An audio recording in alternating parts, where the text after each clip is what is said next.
¿Qué tal? ¿Cómo estás? Me pregunta un amigo de Uruguay qué importancia tiene la masonería en la política latinoamericana, considerando que la masonería tuvo un papel muy importante y tiene un papel muy importante en la vida política del Uruguay. Él considera que probablemente sea la peor masonería, la más anticlerical de América Latina. Soy Alejandro Bermúdez, director de Así Prensa, y quiero comentarte sobre este tema, señalando que si bien en Uruguay la masonería ha tenido un papel fundamental en la creación del propio Estado uruguayo, la masonería no ha tenido el mismo papel que ha tenido en otros países como México. Yo diría que esa ha sido la peor masonería, la más anticlerical en América Latina.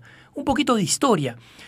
La masonería reclama ser una organización que surgió en los grandes ritos paganos o gnósticos en Egipto, en el Templo de Jerusalén, en la India. Reclaman distintos pasados. Algunos masones llegan a decir que Moisés fue masón, ¿no?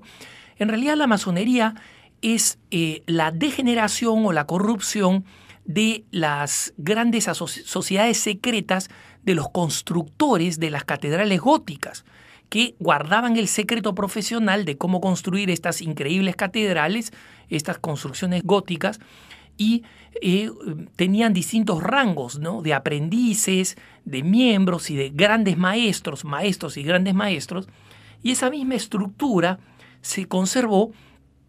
Pero cuando dejaron de construirse las catedrales góticas, estas organizaciones pasaron a ser más bien organizaciones siempre secretas, pero gnósticas, es decir, con una ideología distinta al cristianismo y poco a poco en oposición al cristianismo.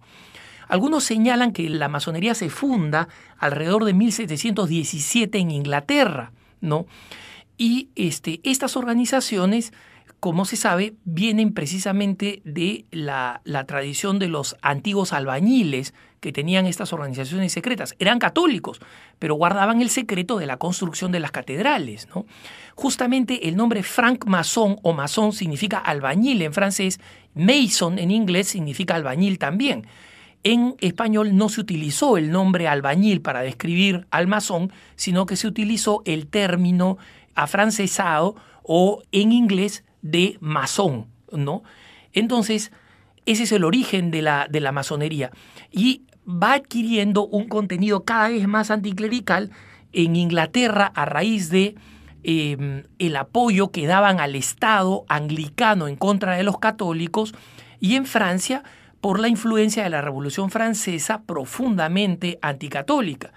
Los masones estuvieron detrás de la expulsión de los jesuitas de América Latina y finalmente detrás de su supresión. Tuvieron una influencia muy importante cuando la dinastía de los Borbones en España reemplaza a la de los Habsburgo. Pero en América Latina tienen distinta influencia. Las primeras logias masónicas fueron probablemente logias independentistas que tuvieron este carácter secreto, digamos, de las logias masónicas, sobre todo para preservar los proyectos y las conspiraciones antirrealistas, antiespañolas para lograr la independencia. Así surgió una logia independentista llamada Lautaro, por ejemplo, que algunos dicen que a la que perteneció San Martín, don José de San Martín, o que Bolívar perteneció a una logia masónica. Es muy posible que ellos hayan pertenecido a logias que guardaban los secretos de cómo movilizar la independencia. Pero que San Martín, don José de San Martín, un profundo y devoto católico, fuera masón, es algo que la historia ha demostrado que es falso. De Bolívar es muy probable que haya pertenecido, pero muy probable también que lo haya hecho con un sentido de oportunismo político y militar para lograr, digamos, el secreto y las coaliciones que necesitaba para su campaña independentista a lo largo de América, especialmente cuando partió de la Gran Colombia y llegó hasta el Perú, y luego logró la creación del Estado boliviano, de la nación boliviana y también de la nación ecuatoriana, ¿no? Entonces, es importante comprender que esta masonería fue tomando distintos tonos dependiendo de los países, ¿no? En Chile fue muy fuerte en un momento, tanto así que en el siglo XIX las logias masónicas culpaban a la creencia católica, como ellos la llamaban, a hechos tan fortuitos como la caída de un techo de un templo donde murieron varios católicos dentro de una iglesia católica en el siglo XIX.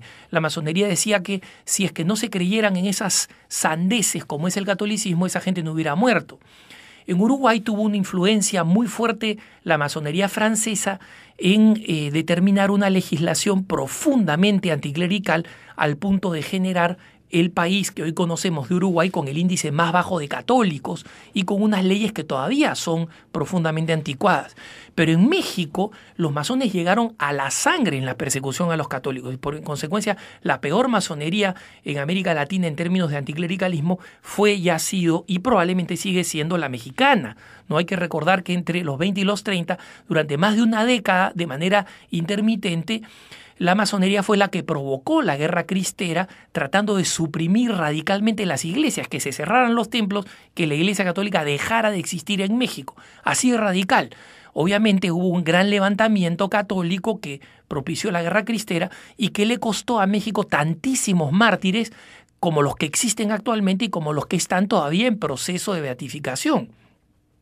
Entonces, ¿hasta qué punto la masonería, como nos pregunta este querido radioescucha, este hermano que nos sigue a través de Así Prensa, cuál es la influencia que actualmente tiene la masonería a nivel latinoamericano? Es difícil de evaluar. ¿Por qué? Porque la masonería de alguna manera ha conspirado contra su propia identidad al convertirse en un club de beneficios. En el Perú, por ejemplo, es muy usual que personas del Poder Judicial o de los militares formen parte de la masonería por razones básicamente de su propia carrera.